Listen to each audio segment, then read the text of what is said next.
Live from the Arcadia Theater in Floresville, Texas. On behalf of the WCRP and Wilson County Republican Education Committee, even though the South Carolina primary is underway, the top Republican candidates have decided to hold an impromptu debate to highlight their positions and differentiate themselves for the primary voters in South Texas. And so without any further ado, I'd like to introduce our moderators before the candidates come up. And first, I'd like to introduce CNN anchor Anderson Cooper. CNBC anchor Becky Quick. And of course, Fox anchor Megan Kelly.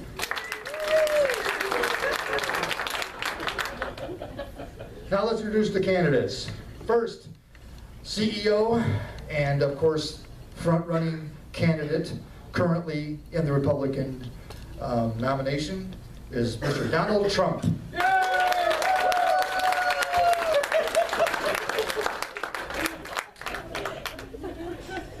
Next is Texas Senator Ted Cruz.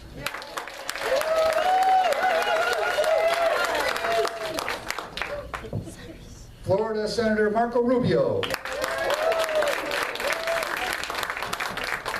And former Governor Jeb Bush. Y'all see him down there? And not to mention Dr. Ben Carson. Oh wait, our producers just indicated we got a tweet from the Cruz campaign saying that Ben Carson is changing his clothes in Florida. Is that right, Senator? Is that right? Is he actually going? Okay, yeah, good answer. Okay, so as we get started here, just want to make sure we go over the rules a little bit. And first we ask, of course, that you put your cell phones on vibrate. And each candidate will be asked 3 of the same general policy questions. And then each candidate will have 2 minutes to respond. At the end of 2 minutes, you will hear this. Hopefully they will stop talking at that point. They haven't so far, but we can only hope. Any rebuttals will be 1 minute. Each candidate will be asked 2 specific questions just to them. And then each candidate will have a 1-minute closing. And if there are no other questions, we're going to begin the moderating, and I believe it's going to be Anderson Cooper.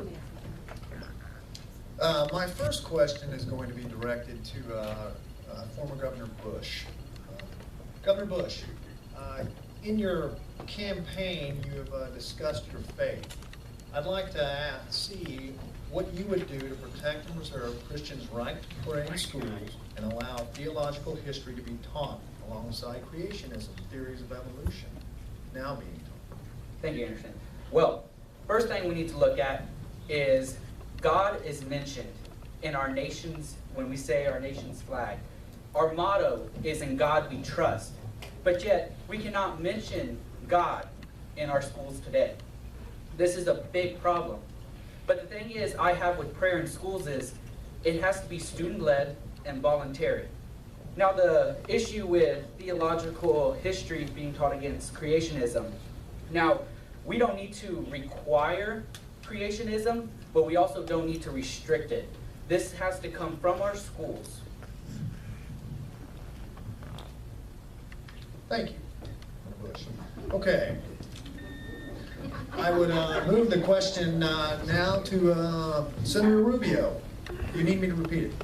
No, sir, I have a question. Just 1 second. I do get a little dry of the mouth when you're talking. Just be prepared, he's going to say it 4 different times. I do believe that teaching creation theory is not contrary to science, but it's another possibility, the origin of the planet, of where life began.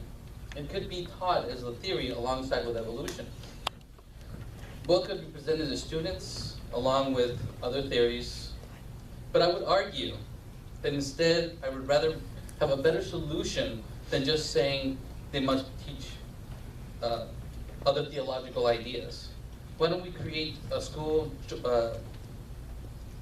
choice tax credits where they can increase availability to charter schools to our other for parents. expand the portability of school funding for low-income children, military children, and even special needs children. Support virtual learning, homeschooling, embedded learning for opportunities for K through 12, as well as ensuring parents have the ability to send their children to where best suits them. If it suits them to go to a Catholic school or another private school, it should be up to them to do so. And there, they can teach, they have the teachings that they want and they need for their belief system. And instead, just make it available to the people at the local level and to make those decisions. Instead of having this big conglomerate government that says, hey, let's teach Common Core, or let's teach any this system, or any other system. Let the parents, let the local level decide where they educate their children and how they educate their children. Thank you, Senator Rubio. I take it that you're going to allow them to have more choices. Absolutely, sir. And I want to prohibit the government from mandating curriculum. And therefore, this way, the parents can make those decisions. They're the best suited people to make those decisions for their children. Thank you, Senator. Senator Cruz, I'd like to hear your opinions on this subject. Do you need me to repeat the question? No, sir, but thank you, Anderson, and I'd like to say thank you to the citizens of Floresville for this beautiful challenge, this beautiful day that we have today. I'd like to say that America was founded on a revolutionary idea. Our rights do not come from the government, they come from God. The Pilgrims risked everything so that they could worship the Lord with all their hearts, minds, soul, and strength. The founders enshrined the right to live according to our faith in the First Amendment, and we must continue to celebrate and safeguard citizens' God-given rights. As we have witnessed an unprecedented attack on citizens' first freedoms, I continue to champion Americans' religious liberty. I have spent my career defending religious liberty. I fought to protect our First Amendment rights in a number of Supreme Court cases, and as U.S. Senator, I continue to fight for the right to freely live according to our faith. I have hosted 2 national religious liberty rallies and has brought together Christians who have been persecuted for their beliefs so that people across the country can listen to their stories and stand united for our first freedom. One day, as president, I will instruct the Department of Justice, the IRS, and every other federal agency that the persecution of religious liberty ends today.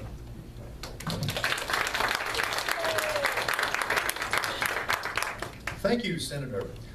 Mr. Trump, I'd like to hear from you on this. Do you need me to repeat the question? No, you don't need to repeat it. And first I wanted to begin with telling Megan, you know, I know you're obsessed with me, but I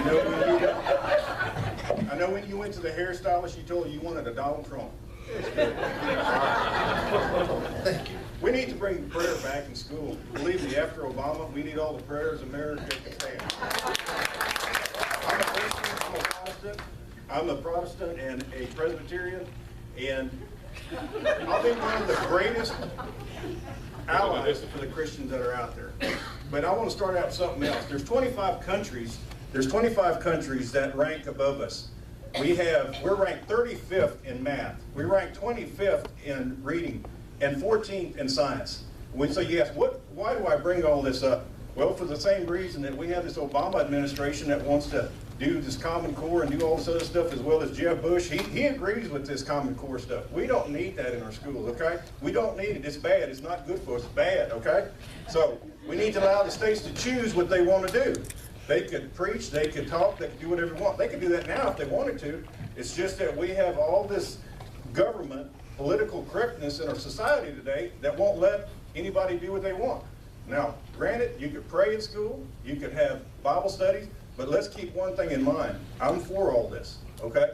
But what happens is when you open up the doors, you're going to have a mosque over here, you're going to have another temple here, and these kids they won't be able to learn anything because they're going to be so busy with other subjects. So yes, we need to bring prayer back to school. Let's get one thing straight. I believe in prayer, and we need to have that. Thank you. Governor Bush, you were mentioning you have 1 minute. Yes, Donald, you talked about me supporting Common Core, and I did support Common Core. But for you to compare me to President Obama, I would not go with that. Let's compare Wait a minute, you. do I No, hear hold on, barking at the other end? Donald, adults learn not to interrupt each other. First of all, Donald, if we want to talk about someone comparing someone to Obama, let's compare you to President Obama. For the first 60 years of your life, you supported people like Hillary Clinton, John Kerry, and giving them money. You had Hillary Clinton, for God's sake, come to your wedding because it would be a good business deal. Oh yeah, that's a real good business deal. So Donald, for you to attack me on that, I just want to go. And I'm going to say it. I did support Common Core, and it was a mistake. And that's what a politician should do, is admit their mistakes. And with that being said, you know, I could appreciate the low energy end of the statement over there. Every time I start feeling bad or down, I always think of Jeb Bush winning for president, and I get happy all of a sudden. Governor Bush, thank you for being here tonight. I have a two-part question for you. With Obamacare failing miserably, what is your plan for the program? And what, if anything, would you do to address health care for Americans? Thank you, Megan. Well, let's look at my plan first. Well, first of all, us as conservatives need to unite against a plan or a vision of health care that we can all get around. Because I think all of us here on this stage agree that we need to peel and replace Obamacare. It is, as Donald says, a huge mistake. But what we need to do, we need to have a future that has enabled transformational innovation in our healthcare system. My plan promotes innovation, lowers costs, and then the healthcare control, we bring healthcare control out of Washington and take it back to the states, which will then lower the cost and allow more competitiveness throughout our states. But the thing with this is, Donald, you said on the CNN town hall with Anderson Thursday night that you love the mandates of Obamacare. That's the whole reason Obamacare is still existing. That is the unconstitutional part of Obamacare, but yet you love the mandates. You want to keep the mandates in this. You are so against, and as you said it, you're the biggest one against Obamacare on this stage. You're the best conservative out of all of us. But if you love the mandates, how can you call yourself a conservative? Mr. Trump? I believe I heard some dogs barking at the other end of the podium. I don't think Hillary's here. Anderson, you know, I don't want anybody to think, I don't want Anderson to think I'm, you know, coming on to or anything. I'm not gay, but I just wanted Megan to get jealous.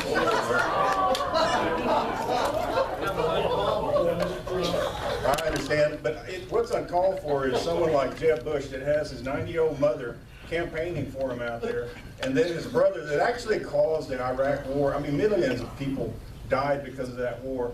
And, you know, and then we wouldn't have the Twin Towers that wouldn't be down right now if it wasn't because of his brother. So when he says that I'm one person, I'm an entrepreneur, I'm a billionaire. Oh, that's all your campaign contributions. Do you think that This is my somebody else would have been better president? rebuttal. Ridiculous. Thank you. Mr. Trump, for the future, will you keep your rebuttal topic related to the previous question? I didn't even get to the rebuttal. Senator... Megan, do I get to rebuttal each? Okay. We're going to have a bunch of butts 1 over here minute, tonight. Okay. Well, Donald, I first like to say, my mother is in the audience, and I think she's the most wonderful personality here. She's the best mother ever. And for you to say that my brother, who kept us safe on September 11th, 2001, for you to say that he caused the Twin Towers to come down is just a huge, huge mistake. Now, Donald, for you then to say that I'm bringing my mother out, you're bringing your pregnant daughter out to help you campaign. So don't attack me for bringing my mom and my brother, who kept us safe, and my dad, who is the best man out there, when you're bringing your own family. Thank you. Thank you. Senator Rubio. So I get my 1 minute rebuttal there, Megan? No, sir, Mr. Trump, we need to get going with the debate, please. I am Senator one man, an Rubio. entrepreneur, and we sit here saying that I'm Senator taking care Rubio, of since President it was Obama so for long all ago, care. I will repeat the question for you. With Obamacare failing miserably, what is your plan for the program? And what, if anything, would you do to address health care for Americans? As Obamacare has revealed, it's the painful consequences of placing faith in government. Government's ambitions are limitless, but abilities are not. The free market, when allowed to function as intended, it has no limitations. It has an inexhaustible amount of ability and creativity that if we allow the medical, I'm so sorry, if we allow the I've got to speak for you if you're out and need one. if we allow the insurance companies to work across state lines, less regulation on the insurance companies, you will find that they will come up with ways. So I'll give you a better analogy. As a matter of fact, if you look at Progressive, you look at the General, you look at Washington Mutual, all these car agencies advertise all the time. Why do they advertise? Because they want your business, and they want to give you the best price and the best service they can for your business. And if you allow the insurance companies to do so, what happens? You're going to have competition. You're going to have innovation. You're going to have cost reduction. They're going to come up with ways to make this better. Now, I want to expand the affordable and quality health coverage providing to every American, but we cannot keep Obamacare the way it is. We need to, all those executive orders that Donald Trump likes to have, absolutely, they need to be cut out, they need to be removed, and this whole overreaching of executive power needs to be removed completely. It needs to go back to where the Congress and the Senate actually are the ones making law, not some, like a CEO would like to do so just out of the blue and whatever he wants. Now, we need to defend Medicare and Medicare the way it is, and allow those advantage programs to work. With your 2 minutes up, I'll take my Thank 1 you. minute rebuttal with my 2 minutes. I need 3 minutes on this topic. Mr. Trump, we're actually coming to you with the same question. If you don't mind, we'll go straight to Senator Oh, I don't Cruz. mind at all, Megan. Senator Cruz, same question. Would you like me to repeat? No, I have it already down here. You know, Obamacare. Senator Cruz, Senator would you like me to repeat the question? No, it's okay. Okay. Megan, appreciate it. I plan to repeal the Affordable Care Act and ensure market-based health insurance. I have made repeal of this disastrous law, the Affordable Care Act, a top priority since the first day I arrived in the Senate. I have made its repeal central to my campaign. Any candidate not willing to do the same and campaign only on it every day should step aside. Obamacare is now responsible for imposing illegal taxes on more than 11 million individuals and for burdening hundreds of thousands of businesses with illegal penalties on their workers, killing jobs and further slowing economic growth. President Obama's health care law remains deeply unpopular and is harming countless Americans by increasing costs and worsening quality of care. I remain fully committed to the repeal of Obamacare, every single word of it. And in 2017, we will do exactly that. Thank you, Senator Cruz. Mr. Trump, your question, and please remember, sir, it's a 2-minute answer. And I get 1 minute for my rebuttal. So it's amazing how an entrepreneur like myself, who hires thousands and thousands of employees, can sit here and get blamed for something like Obamacare and everything else that these hack politicians, these politicians that are establishment politicians, have been here for how many years and have had nothing done with anything. They all supported this Obamacare. I mean, you can tell by the smiles on their face when they start smiling about it. Obamacare is disastrous. It's a disaster. Can you believe that? It's bad. It's bad for this country. It's not good. Okay, so we need to repeal it and replace it. Everybody's talking about what they're going to do to replace it. When we sit here and look, when I have my company, I've got thousands of employees, and when I go out to get insurance, there's lines there. There's imaginary lines, and you can't get but one bid, okay? So I want to get health care for my employees. I believe everyone needs to have health care. I will not cut out Medicare or Social Security or Medicaid. What I want to do is make it stronger. We're going to cut spending, okay? We're going to open up the lines and get boundaries out here that aren't no more. The imaginary lines that are there for the states, we need to go out and get competitive bids, just like I have to do when I'm doing my business. This is something the country needs, okay? Obamacare can't be reformed, salvaged, or fixed, okay? It's bad, and it needs to be replaced. And when I get in office, that's the first thing I'm going to do, executive order, is abolish Obamacare. Many of your contributions to all Democrats made Obamacare happen. And with that being said, we need to take care of our veterans. We have all these places. It's